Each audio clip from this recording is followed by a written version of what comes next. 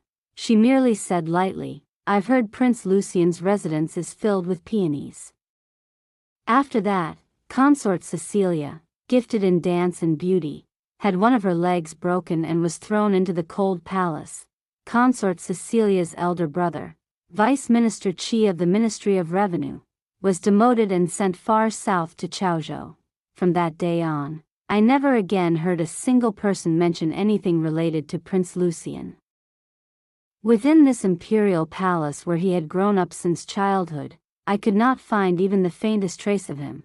It was as though he had never existed in my world at all.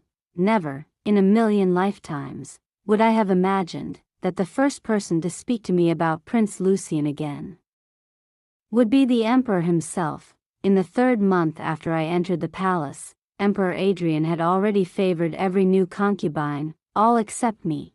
If he did not come to me at least once, it would seem rather improper. I had met the Emperor many times before. I had never been afraid of him, but that night, I trembled.